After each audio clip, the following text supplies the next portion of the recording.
Work power energy, है ना। आ जाओ वर्क पावर एनर्जी शुरू करते हैं, बाकी बच्चों का पेपर भी है, बट आज हम थोड़ा बेसिक पढ़ लेते हैं ना, काफी टाइम है, तो स्टार्ट करते हैं वर्क पावर एनर्जी। लिखो work power energy, important unit है यार। देखो आपको अगर बेसिक पिछले लॉज ऑफ मोशन के फ्रिक्शन के कंसेप्ट क्लियर है, थोड़ा सा बेसिक कंसेप्ट वेक्टर का, तो आप वर्क पावर एनर्जी को बहुत ही इजीली रिलेट कर सकते हो। ठीक है, इंपॉर्टेंट यूनिट है, मैं बार बार बता रहा हूं, और इसमें आपको पिछले कंसेप्ट की भी यूज मिलेगा, आप पिछले कंसेप्ट को भी पीरियोडिकली रिवाइज करते रहना। आ जाओ सबसे पहले शुरू करते हैं बेटा वर्क। जो वर्क हम अपने डे टू डे लाइफ में वर्ड यूज करते हैं वो, और जो वर्क हम यहां यूज कर रहे हैं वो, दोनों वर्क में डिफरेंस। ठीक है, फिजिक्स में जैसे ही हम वर्क बोलेगा, आपके मन में दो बातें साथ ही साथ आनी चाहिए। सबसे पहली चीज आनी चाहिए फोर्स, और दूसरी चीज आनी चाहिए डिस्प्लेसमेंट। जैसे ही कोई तुम्हें वर्क वर्ड यूज करेगा, तुम्हारे दिमाग में साथ ही साथ दो शब्द आना चाहिए। सबसे पहले क्या आनी चाहिए? फोर्स। अगर जब तक मैं आपको बोलूंगा ना फाइंड द वर्क डन, ये स्टेटमेंट इनकम्प्लीट है जब तक मैं तुमको ये नहीं बताऊं कि वर्क डन किस फोर्स की वजह से स्पेसिफाई अगर मैं नहीं करूं तो। मेरी बात समझ में आ रही है?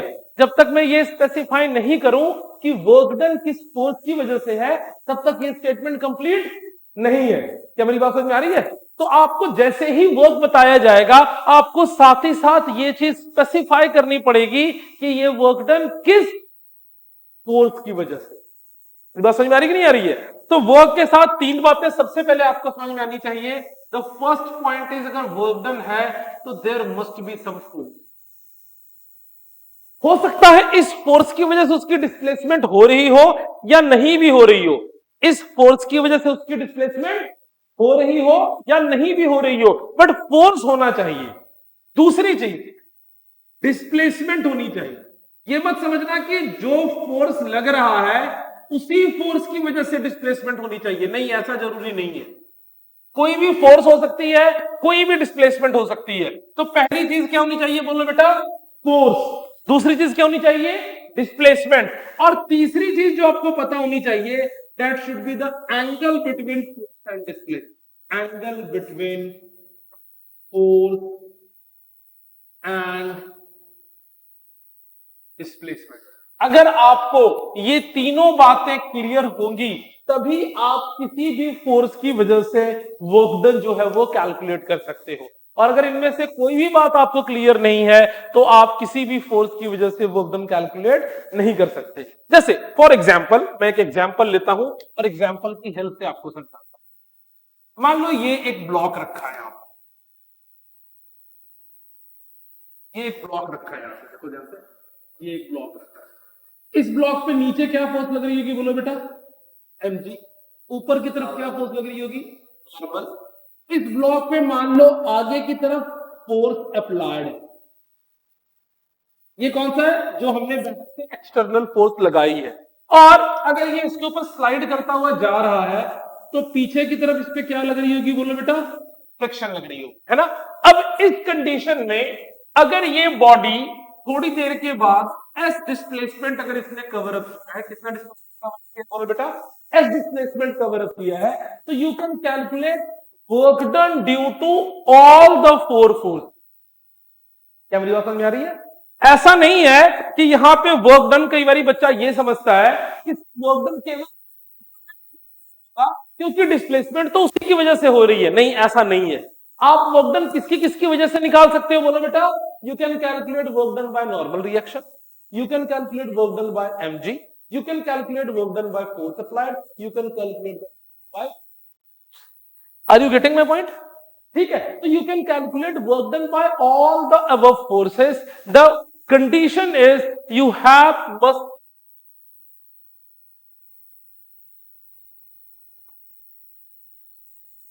क्या मेरी बात पूरी तरह से क्लियर है? तो हम अब एक बार work done by a force की बात करते हैं। ठीक है, तो work done by constant force,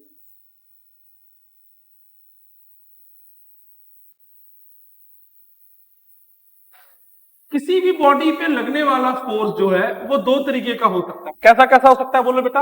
या तो वो फोर्स किस तरह के नेचर का हो, कांस्टेंट नेचर का हो, या फिर उस पे लगने वाला फोर्स किस तरह के नेचर का हो, वेरिएबल नेचर का हो। अभी हम किस तरह के फोर्स की बात करेंगे बोलो बेटा? कांस्टेंट फोर्स की बात करेंगे। तो आ जाओ एक एग्जांपल लेता हूं मैं। मान लो ये एक सरफेस है, बहुत ध्यान से समझना इस बात को, आपको पूरा कॉन्सेप्ट क्लियर हो जाएगा। और ये एक ब्लॉक है और इस ब्लॉक पे कोई एक फोर्स लग रही है F, which is making an angle theta with the horizontal. This force F is making an angle theta with the horizontal. और इस फोर्स की वजह से ये ब्लॉक मूव करके यहां से यहां आ चुका है। तो the S is the displacement in the block. This S is the displacement in the block. आ रही बात समझ की नहीं आ रही है? ठीक है, तो ये F फोर्स लग रही है और इस F फोर्स की वजह से ये ब्लॉक यहां से यहां मूव करके आ चुका है। And S is the displacement in the S is the displacement in the block. तो अगर आपसे वर्क डन पूछा जाएगा, पहले इतनी बात नोट डाउन करो, फिर मैं लिखाता हूं, फटाफट नोट डाउन करो। हाँ जी, अभी समझेंगे, लिखो पहले।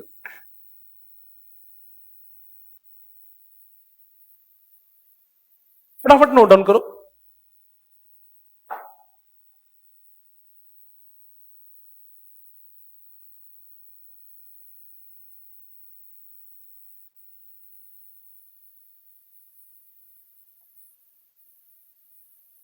पे ये बात लिख लो, a constant force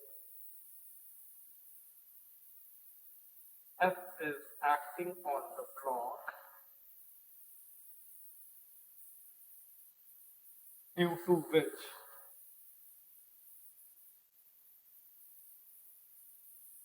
there is a displacement S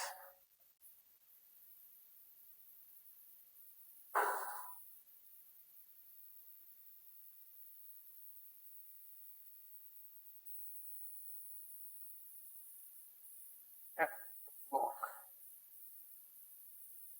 There is a displacement S in the block.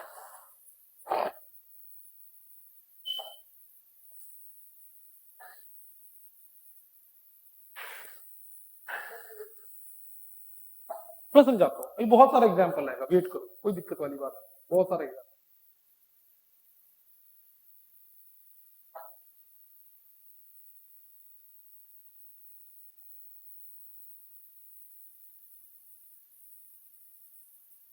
Okay बेटा,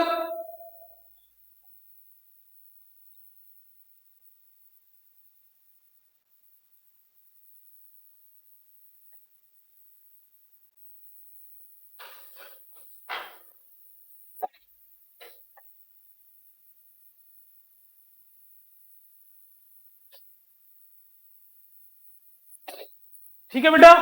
अब मुझे सोच के बताओ, अभी मैं यहां पर किसी और दूसरे फोर्स की बात नहीं कर रहा, केवल F की बात कर रहा हूं। अगर आप सबने ब्रेकिंग ऑफ कंपोनेंट पढ़ रखा है, बोलो यस और नो। F की इधर वाला कंपोनेंट क्या है? F cos थीटा, और ऊपर वाला कंपोनेंट क्या आएगा बोलो बेटा? F sin theta. खुद सोच के बताओ, यहां पर इस पार्टिकल को इस पोजीशन से इस पोजीशन पे ले जाने के लिए कौन रिस्पॉन्सिबल है? F cos theta. F sin theta की वजह तो पार्टिकल के अंदर कोई भी डिस्प्लेसमेंट नहीं आएगी, बोलो यार। तो अगर मुझे वर्क निकालना है तो work will be the F cos theta into displacement S। बोलो बात समझ में आ रहा? फोर्स कैसी क्वांटिटी है? वेक्टर क्वांटिटी है, वेक्टर क्वांटिटी है। डिस्प्लेसमेंट कैसी क्वांटिटी है? वेक्टर क्वांटिटी है। किसी भी दो वेक्टर क्वांटिटी में कभी भी कॉस आ रहा हो तो इसका क्या मतलब है? उन दोनों वेक्टर क्वांटिटीज का डॉट प्रोडक्ट है। तो you can write it as work. तो work is dot product of force and displacement. ये वो कोई भी फोर्स हो सकती है, कोई भी फोर्स जो उस बॉडी पर लग रही है। तो यहां से मैं क्या डिफाइन कर सकता हूं? Work is dot product of force and displacement. Work is dot product of force and displacement. एक बात और बताओ, किसी भी दो क्वांटिटी के डॉट प्रोडक्ट करने पे रिजल्ट कैसा मिलता है, स्केलर या वेक्टर? हमेशा ही स्केलर। तो दूसरी बात क्या समझ में आती है, work is a scalar quantity, work is a scalar quantity. किसी भी दो क्वांटिटी के डॉट प्रोडक्ट करने से आपको रिजल्ट कैसा मिलता है, स्केलर रिजल्ट मिलता है। तो work is a scalar quantity. तो ये बहुत बेसिक बेसिक बात हमने क्या सीखी, अगर कभी भी मुझे किसी भी क्वांटिटी का वर्क डन निकालना है तो हमें क्या क्या पता होना चाहिए, बोलो बेटा? Force, displacement and angle between force and displacement. आप समझ आ रही है नहीं आ रही है? Force, displacement and angle between force and displacement. इसकी वजह से आप किसी भी क्वांटिटी का वर्क डन जो है वो कैलकुलेट कर सकते हो। एक एग्जांपल लेके मैं आपको बताता हूं। मान लो आप एक रस्सी से, ध्यान दो, कॉन्सेंट्रेट से, कुएं से रस्सी लगा के कुएं से पानी खींचा जा रहा है बाल्टी लगा के। रस्सी में कौन सी फोर्स लगती है, बोलो बेटा? Tension force. रस्सी में कौन सी फोर्स लगती है? Tension force. अब सोच के देखो, जो रस्सी से बाल्टी को ऊपर खींच रहा होगा तो स्ट्रिंग में लगने वाला फोर्स कौन सा है? Tension force. किधर लगेगा वो भी? ऊपर की तरफ। किधर लगेगा वो? ऊपर की तरफ। डिस्प्लेसमेंट किधर हो रही है उसकी? ऊपर की तरफ। फोर्स किधर लग रही है? ऊपर। डिस्प्लेसमेंट किधर हो रही है? ऊपर। एंगल कितना होगा? 0 डिग्री। एंगल कितना होगा? 0 डिग्री। तो हम टेंशन फोर्स की वजह से वर्क डन निकाल सकते हैं, बोलो यस और नो? सिमिलरली जब वो बाल्टी को ऊपर खींच के लेके जा रहा है तो बाल्टी के नीचे पे क्या लग रही होगी? Weight force. वेट फोर्स किधर लग रही है? नीचे। डिस्प्लेसमेंट किधर हो रही है? ऊपर। एंगल कितना होगा? 180 डिग्री। यस और नो? तो अगर फोर्स और डिस्प्लेसमेंट दोनों की डायरेक्शन सेम हो तो एंगल कितना होता है? 0 डिग्री। और फोर्स और डिस्प्लेसमेंट दोनों की डायरेक्शन ऑपोजिट हो तो एंगल कितना होता है? 180 डिग्री। जस्ट मैंने आपको एग्जांपल लेके बताया। अब यहां एग्जांपल देखोगे तो फोर्स अप्लाइड इस डायरेक्शन में है, डिस्प्लेसमेंट इस डायरेक्शन होगा 0 डिग्री। अब डिस्प्लेसमेंट और फ्रिक्शन के बीच में एंगल कितना होगा? 180 डिग्री। डिस्प्लेसमेंट और नॉर्मल के बीच में एंगल कितना होगा? 90 डिग्री। डिस्प्लेसमेंट और वेट फोर्स के बीच में एंगल कितना होगा? 90 डिग्री। कॉस 90 कितना होता है? 0। कॉस 90 कितना होता है? 0। नॉर्मल की वर्क डन 0, वर्क डन 0। तो यहां से एक बात क्या समझ में आती है, अगर कभी भी फोर्स और डिस्प्लेसमेंट के बीच का एंगल कितना हो? 90 डिग्री, तो वर्क डन की वैल्यू कितनी हो जाती है? 0 डिग्री। हम सब धीरे धीरे आगे जाके सीखेंगे। तो मैं इसको वेक्टर फॉर्म में सिखाता हूं, चलते हैं आगे। लिखो next point. When multiple forces is acting on a body, किसी बॉडी पर बहुत सारी फोर्सेस हैं और हम इसको फिर वेक्टर की हेल्प से सीखते हैं। दोबारा आप देखो यहाँ पे वेक्टर आना शुरू हो चुका है। मैं आपको बार बार कहता हूं, अगर आपको फिजिक्स अच्छी करनी है तो आपकी किस पे कमांड बहुत अच्छा होना चाहिए? वेक्टर्स पे कमांड। आ जाओ, let us analyse the situation. Say this is X coordinate and this is Y coordinate. Concentrate करो सब कोई बेटा। यहाँ एक पार्टिकल पहले इस P पॉइंट पे, कौन से पॉइंट पर है ये? P पॉइंट पर है, और इस P पॉइंट पे पार्टिकल का जो पोजीशन वेक्टर है, से this position vector is my r1 vector. What is r1 vector? Position vector of particle at point P। मान लो इस P पॉइंट पे पार्टिकल पे बहुत सारे फोर्स, उठो बाहर चलो क्लास, बहुत सारे फोर्सेस लग रहे हैं। मान लो F1 फोर्स लग रही है, इधर क्या लग रही है? F2 फोर्स लग रही है, एंड सो ऑन। इसके ऊपर क्या फोर्स लग रही है, बोलो बेटा? Fn फोर्स लग रही है। मतलब इस तरह से इस पार्टिकल पे कितनी फोर्सेस लग रही है? बहुत सारी फोर्सेस लग रही है। और इन सारी फोर्सेस की वजह से पार्टिकल P पॉइंट से डिस्प्लेस होके कहां पहुंच गया? Q point. Particle P point से डिस्प्लेस होके कहां पहुंच चुका है, बोलो बेटा? Q पॉइंट पर। तो जब ये बहुत सारी फोर्सेस लग रही की वजह से पार्टिकल की डिस्प्लेसमेंट हो गई P से Q तक। बोलो बात समझ आ रही है? तो this delta S vector is my displacement vector. This delta S vector is my displacement vector. तो अगर आपको यहां वर्क डन निकालना हो वेक्टर फॉर्म में, बहुत ही इजी है। पहले triangle law of vector use करो। क्या लिख सकते हो, बोलो बेटा? OP vector plus PQ vector, this is O, this point is O। OP vector plus PQ vector is equal to OQ vector. कहां से लिखा मैंने ये? Triangle law. सिखाया नहीं सिखाया है? तो PQ vector is giving you the displacement vector, तो PQ vector is equal to OQ vector minus OP vector. OQ vector का मतलब क्या? R2 vector minus R1 vector which is UQ vector. तो your displacement vector is equal to R2 vector minus, यहां पर मैंने कोई नई बात नहीं सिखाई है, मैंने दोबारा बस वेक्टर के कंसेप्ट को क्या किया है, रिवाइज कराया है। तो अगर आपसे यहां अब वर्क डन पूछा जाएगा तो वर्क डन क्या लिखोगे, बोलो बेटा? F1 vector plus F2 vector plus F3 vector dot dot dot Fn vector dot product of delta S. बोलो या कर लो, वर्क डन का यही फॉर्मूला होता है, फोर्स डॉट डिस्प्लेसमेंट। अगर पार्टिकल पे बहुत सारी फोर्सेस लग रही है और इन सारे फोर्सेस की वजह से वर्क डन पूछा है, आपसे पूछा है not work done bye F2, आपको क्या पूछा है, work done by all the forces, ऐसे लिख सकते हो, ये फॉर्मूला वर्क डन का हो गया। या फिर आप इसको कैसे लिख सकते हो, F1 vector plus F2 vector plus F3 vector dot dot dot Fn vector, और डेल्टा की जगह पर क्या लिख सकते हो, बोले बेटा? R2 vector minus R1। फटाफट नोट डाउन कर लो, ये भी तरीका है जिससे आप उत्तर को लिख सकते हो। तुम सबने डॉट पोट रिवाइज नहीं किया यार, जो डॉट पोट रिवाइज नहीं करता मैं उससे बात ही नहीं करूंगा। मैं कह रहा हूं मैं बात ही नहीं करूंगा।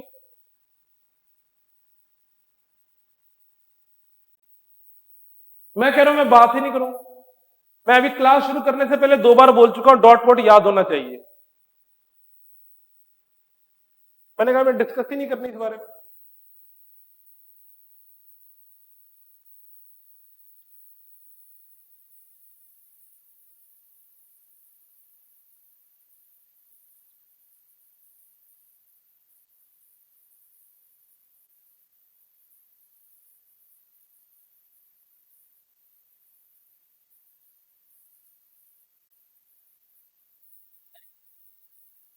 बिल्कुल भी नहीं।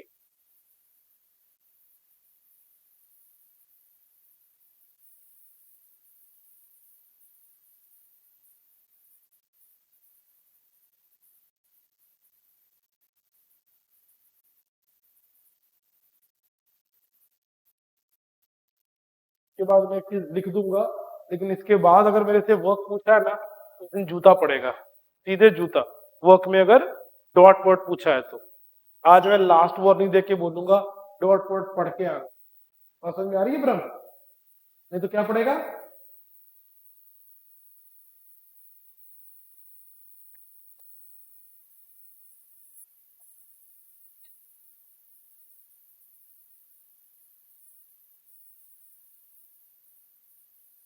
मैंने आपको 2 वेक्टर क्वांटिटीज का डॉट वर्ड सिखाया है जब उनके बीच का एंगल नहीं पता होता है, that is called the Cartesian form. Done.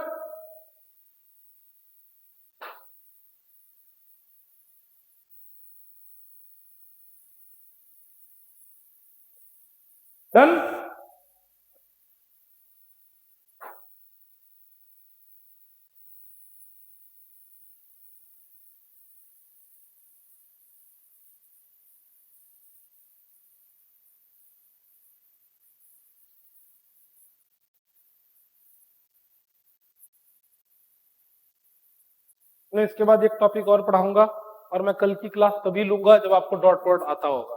कल मैं पहले डॉट वर्ड पूछूंगा, इसको नहीं आया पहले पीटूंगा। मैंने हर्षिता को आधा घंटा पहले बोला था, हर्षिता बात ही नहीं मानी, पहले कृष्टि से सारी बातें कर ली। अरे अपने मन से कुछ थोड़ी ले सकते हैं, मैं तुमको कुछ अपने मन से ले लूंगा तुमको अच्छा लगेगा, फिर तुमको अपने मन से कुछ ले लेगा तो उसको अच्छा लगेगा?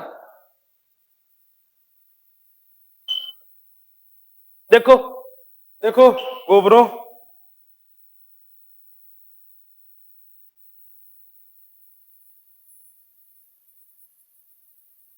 अगर इन सब के जगह पर चाहे मेरे पास एक फोर्स ही होती है ना, तो भी इन सारी चीजों को बहुत इजीली लिखा जाता है। ये मान लेते हैं F which is the resultant of all the forces, कोई एंगल नहीं दी,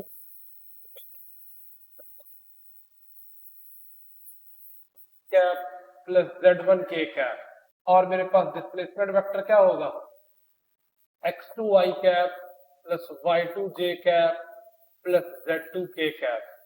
तो वर्क का फॉर्मूला क्या होगा, F डॉट S, और इसमें किसी भी एंगल की जरूरत नहीं पड़ती होती, इसका फॉर्मूला होता है i कैप के कोफिशिएंट को i कैप से मल्टीप्लाई।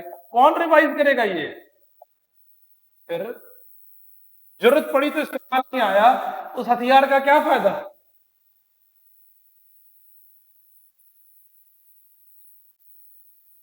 इसको लिखना चाहो, अगर आप याद करने,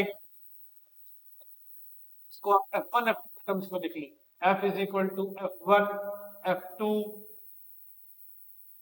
F3, तो ऐसे लिख लो, work done F1 x2 F2 y2 F3 z2। जरूरी नहीं है कि हमेशा आपको एंगल दिए, अगर आपके पास आई कैप जे कैप के कैप के फॉर्म में भी है तो आप इजीली वर्क डन निकाल सकते हो by the using Cartesian form. सिखाया नहीं सिखाया है,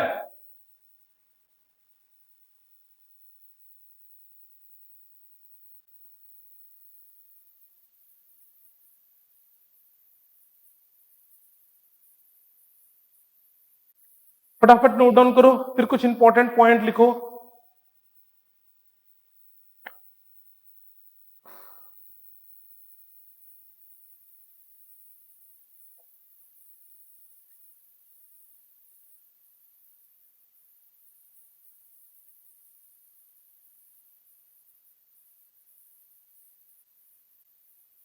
हो गया बेटा, बोलो, नोट करके पहला पॉइंट लिखो। We can calculate work done by a force, we can calculate work done by a force on an object, on an object, but that force is not necessarily, that force is not necessarily the cause of, that force is not necessarily the cause of object displacement, not necessarily the cause of object displacement। ये बात मैंने सबसे पहले आपको बताई है, yes और no. हम उस फोर्स की वजह से भी वर्क डन निकाल सकते हैं जो ऑब्जेक्ट के डिस्प्लेसमेंट के लिए रिस्पॉन्सिबल नहीं हो। बात समझ में आ रही है। Second point, work done is always defined, work done is always defined for an interval, work done is always defined for an interval। Work done हमेशा किस चीज के लिए डिफाइन है, बोलो बेटा, किसी ना किसी इंटरवल के लिए। तो there is no instantaneous work, there is no instantaneous work. अगर आपको कभी भी कोई कहता है इस मोमेंट पे वर्क निकालो, तो वो सही कह रहा है गलत कह रहा है, गलत कह रहा है। वर्क कभी भी एक मोमेंट पे कैलकुलेट नहीं किया जा सकता, वर्क हमेशा कहां से कैलकुलेट होगा, during an interval of time, है ना। Write down the third point, for a particular displacement, for a particular displacement, particular displacement, work done is independent of type of motion, is independent of type of motion, that is it moves with constant velocity, that is it moves with constant velocity, comma accelerated or retarded, accelerated or retarded। क्या मेरी बात समझ में आ रही है? आपको जब भी वर्क डन निकालना है, आपने कभी भी किस चीज के ऊपर ध्यान नहीं देना है, स्टेट ऑफ द बॉडी। आपने किस पर ध्यान नहीं देना, बोलो बेटा, state of the body. State कहने का मतलब if the particle is in the motion, तो आपको कोई फर्क नहीं पड़ना चाहिए कि वो मोशन यूनिफॉर्म है, नॉन यूनिफॉर्म है ना। नॉन यूनिफॉर्म है कि रिटार्डेड है। तुमको केवल दो ही चीजों पे ध्यान रखना है। किसकी चीजों के ऊपर? Force and displacement. बात समझ में आ रही है? अब ये फोर्स तो चलो ठीक है, ये डिस्प्लेसमेंट जो है अगर वो यूनिफॉर्म मोशन से हो रही है तब भी कोई फर्क नहीं पड़ता, एक्सियल मोशन से हो रही है तब भी कोई फर्क नहीं पड़ता, रिटार्डेड मोशन से हो रही है तब भी कोई फर्क नहीं पड़ता। तो जब भी आपको वर्क निकालना है आपने किस चीज का ध्यान रखना है? Just force, displacement and angle. You will never discuss about the motion का type, you will never discuss about the type of motion कि whether it is uniform, accelerated और रिटार्डेड। देखो last point, when several forces are acting on a body, when several forces are acting on a body, जब बहुत सारे forces body पे लग रहे हो, the work done by a force, the work done by a force, the work done by a force for a particular displacement, for a particular displacement is independent of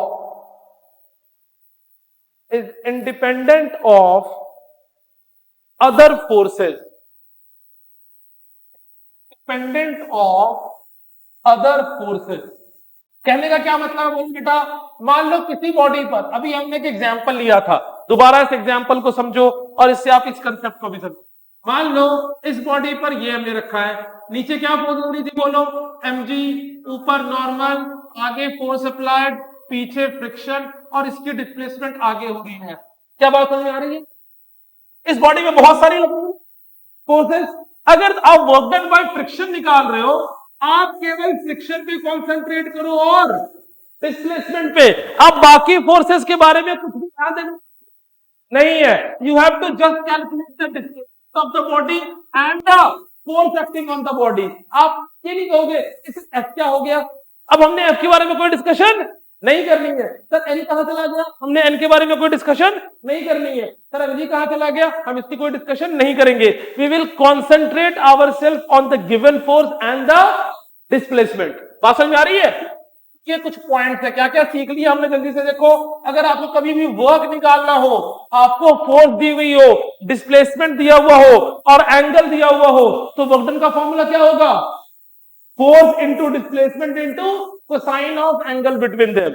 अगर आपको angle नहीं दिया हुआ हो तो फोर्स किसके terms में दिया हुआ होगा? आई कैप जे कैप के फॉर्म में। फिर वहां वर्क डन कैसे निकालेंगे?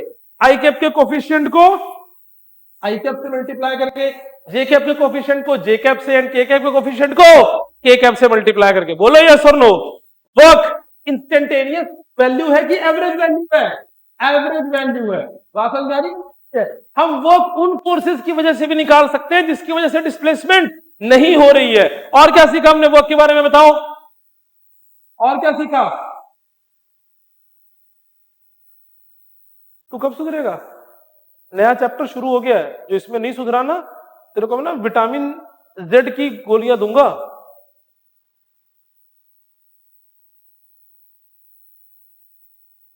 और क्या सीखा हमने?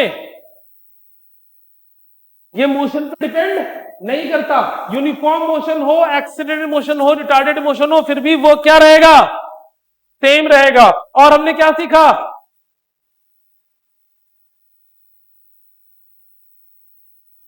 चलो आगे चलते हैं, हम कुछ केसेस की बात करते हैं। Case first, positive work.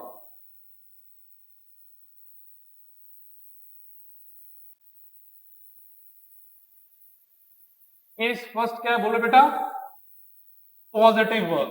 तो हमने बात करनी है कि किस कंडीशन में वर्क डन पॉजिटिव होगा। ठीक है, तो ध्यान दो, कभी भी एंगल 0 के से बड़ा या 0 के बराबर हो और 90 से छोटा हो, ये थीटा। थीटा क्या होता है बोलो बेटा? Angle between force and displacement. ये क्या होना चाहिए? या तो 0 के बराबर हो या फिर 0 से बड़ा हो और 90 से छोटा हो। दूसरे शब्दों में क्या सकते हैं? Theta should be acute, theta should be acute. तो अगर थीटा एक्यूट होगा तो work done will be always positive. तो वर्क डन क्या होगा बोलो बेटा, हमेशा ही पॉजिटिव होगा। फटाफट नोट डाउन करो।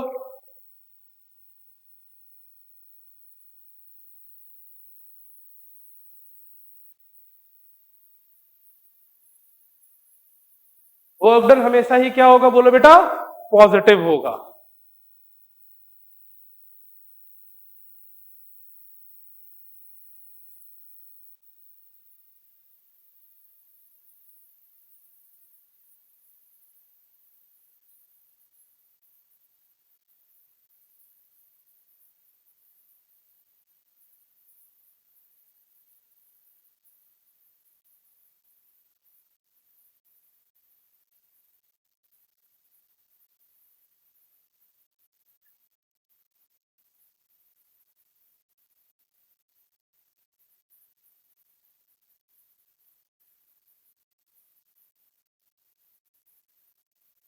अगर कभी भी पॉजिटिव वर्क हो रहा है तो इसका क्या मतलब होगा बोलो बेटा, मैंने बताया है।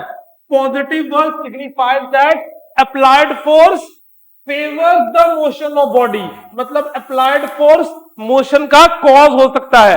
बात समझ में आ रही है? The applied force favours the motion of the body. Let's take some example. Concentrate करो, लिखना बाद में, लिखना बाद में, सबका सबका ध्यान बोर्ड की तरफ हो। एग्जाम्पल देखो, मान लो ये एक ब्लॉक रखा है और इसमें मैंने फोर्स इधर लगाई और इस ब्लॉक की डिस्प्लेसमेंट भी इधर हो रही है।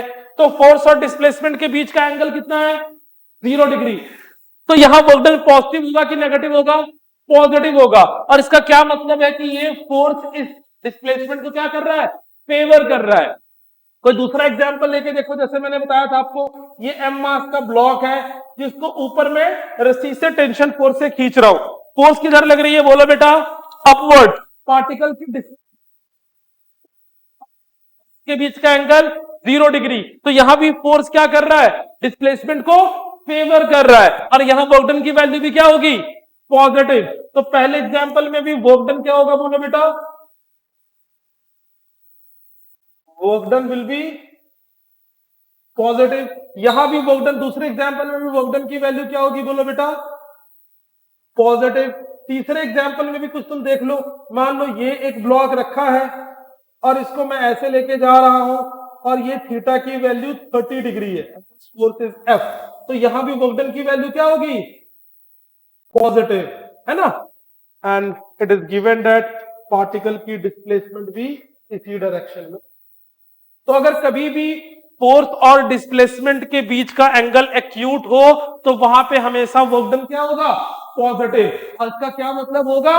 It favours the motion. फटाफट नोट डाउन करो, फिर आगे चलते हैं नेगेटिव वर्क की तरफ।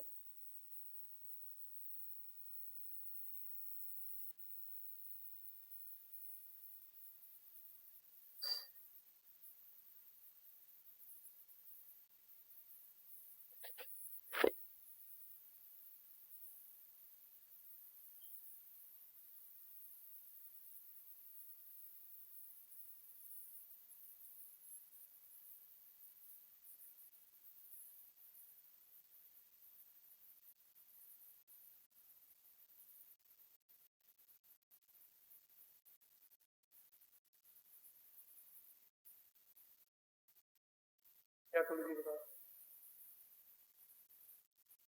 दिया हुआ आपको कि थीटा की वैल्यू 30 डिग्री, तुमने ऊपर वाला कुछ सुना ही नहीं है। फिर ऊपर क्या लिखा है पढ़ो जरा फिर से। एक्यूट एंगल किसको कहते हैं?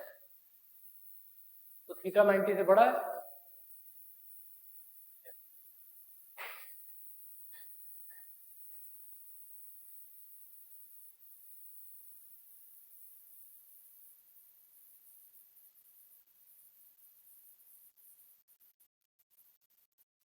मैंने वहां 0 के बराबर और 90 से छोटा दोनों बातें लिखी। पहले दो केसेस में थीटा की वैल्यू कितनी है? 0।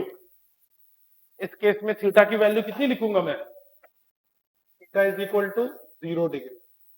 इस केस में थीटा की वैल्यू कितनी होगी? 0 डिग्री। इस केस में थीटा की वैल्यू कितनी होगी? 30 डिग्री। क्या ये 90 से छोटा है? यस, तो वर्क डन क्या होगा? रब कर दूं?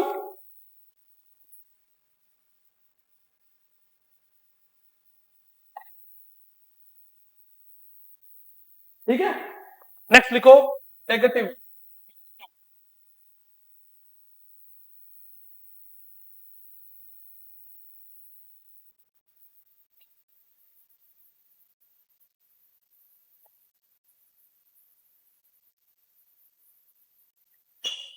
सेकंड केस, इसकी बात करेंगे इस बार, बोलो बेटा negative work.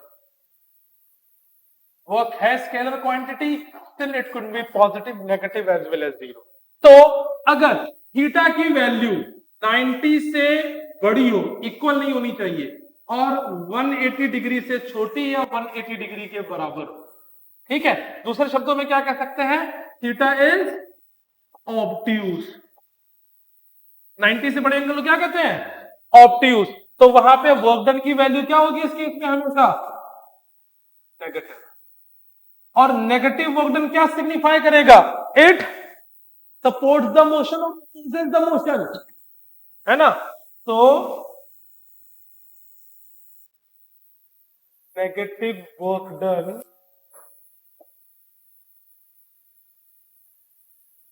signifies that external force opposes the motion.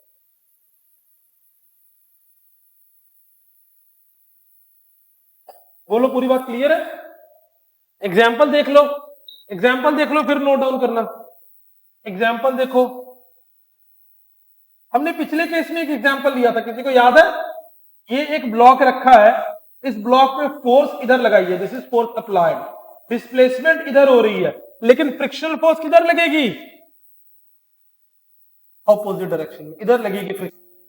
तो work done bye frictional force क्या होगा? बोलो इस केस में एंगल कितना बन रहा है? यहां पे देखो, थीटा की वैल्यू तो 180 डिग्री, किसके किसके बीच में थीटा है? Friction and displacement, friction and displacement. तो वर्क डन बाय फ्रिक्शन की वैल्यू क्या होगी यहां पर?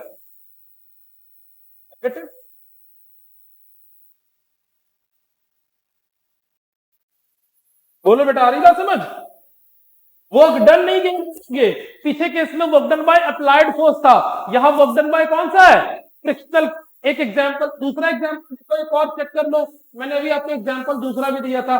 सेकंड एग्जांपल देखो, मैंने वो दिया था ना, कुएं से कोई रस्सी खींच रहा है, या यही ब्लॉक को देख लो, इस ब्लॉक पे ऊपर फोर्स लगा रही है एफ, डिस्प्लेसमेंट किधर है इस ब्लॉक की? ऊपर की तरफ, लेकिन एमजी किधर लग रहा है? नीचे। तो एमजी और डिस्प्लेसमेंट के बीच में एंगल कितना है? 180 डिग्री। तो work done by weight force will be,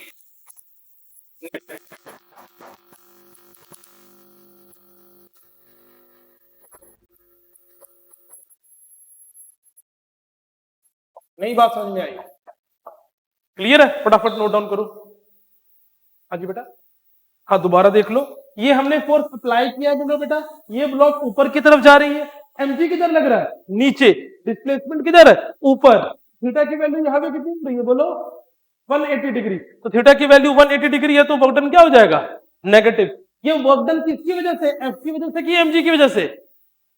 MG की वजह से, एफ की वजह से नहीं, एमजी की वजह से। Work done by weight force है, लिखा हुआ भी, work done by weight force will be negative.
Done बेटा।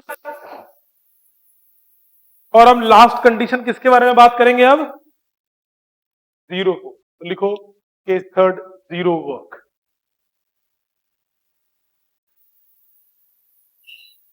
रब कर दो।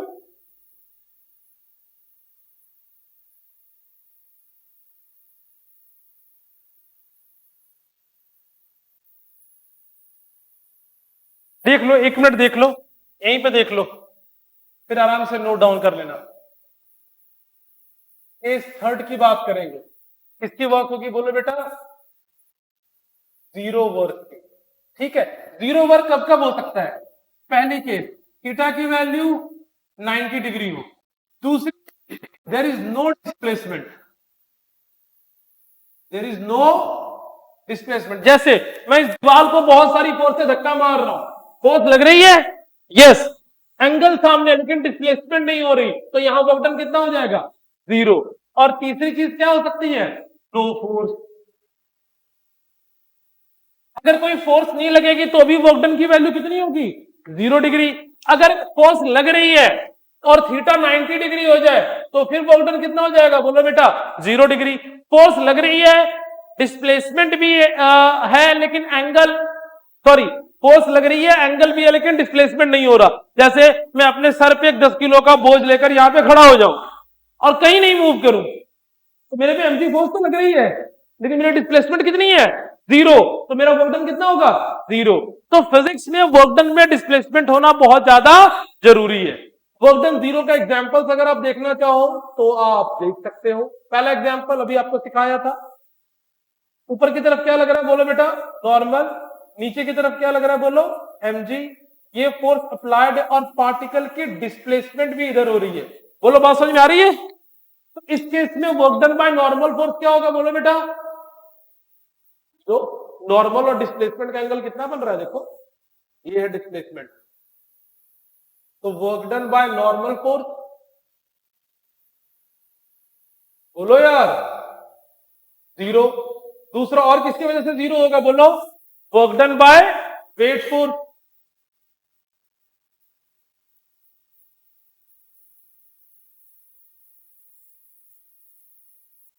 डन बाय वेट फोर्स भी कितना हो गया? 0। एक और एग्जांपल देख लो, ये ऊपर वाला केवल पार्ट रब कर दूं। मैंने आपको सेंट्रीपिटल फोर्स पढ़ाया है ना, किधर लगता है centripetal force? Towards the centre. ये सारे थर्ड केस की बात, एग्जांपल एक होगी। ये देखो, मान लो ये भी पार्टिकल सर्कुलर पाथ पे मूव कर रहा है। कहां मूव कर रहा है बोलो बेटा? सर्कुलर पाथ पे। तो सर्कुलर पाथ पे मूव कर रहा है तो सेंट्रीपिटल फोर्स किसी भी पॉइंट पे कहां लग रहा होगा बोलो? Towards the centre, tangent. कुछ नहीं पढ़ रहा तुम भी, हर गोबर हो गया 10 दिन में। Centripetal force always act towards the centre. और डिस्प्लेसमेंट किधर होगी बोलो बेटा? टेंजेंट के अलॉन्ग। तो एंगल कितना बन गया बोलो बेटा? 90 डिग्री ना।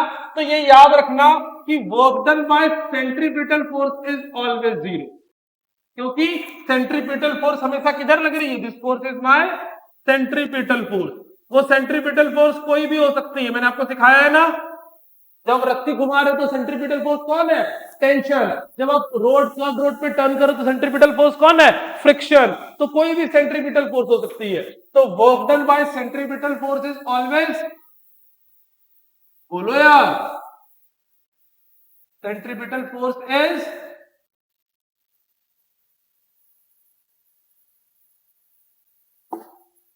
बेटा किसी भी कर्व्ड पाथ पे डिस्प्लेसमेंट हमेशा पे टेंजेंट ड्रॉ करते हैं, हमने प्रोजेक्टाइल मोशन में पढ़ा है sir. Particle is moving on a circular track, the tangent at that point will give you the displacement at that point. Say you have to calculate displacement at this point, you will draw a tangent over here. तो ये centripetal force है और ये displacement है, दोनों के बीच का angle यहाँ भी 90। किसी भी मोमेंट पे आप चेक करोगे तो आपको हमेशा ऐसा ही मिलेगा। अगर आप इधर की तरफ डिस्प्लेसमेंट और ये सेंट्रीपिटल फोर्स, इसलिए हमने क्या बोला है कि work done bye centripetal force is always 0,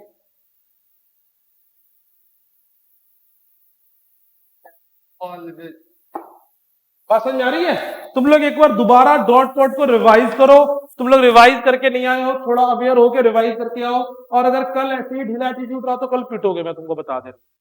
समझ गया? मैं देख रहा हूं तेरे को, और जो नीचे खड़ा देख लिया ना तो फिर टांगे तोड़ दूंगा। तुम्हें भी बोल रहा हूं मैं कल, जो नीचे खड़ा देखा ना, एक टांग पे जाओगे, अगले दिन तो टांग नहीं बचेगी, देखना कैसे जाना है।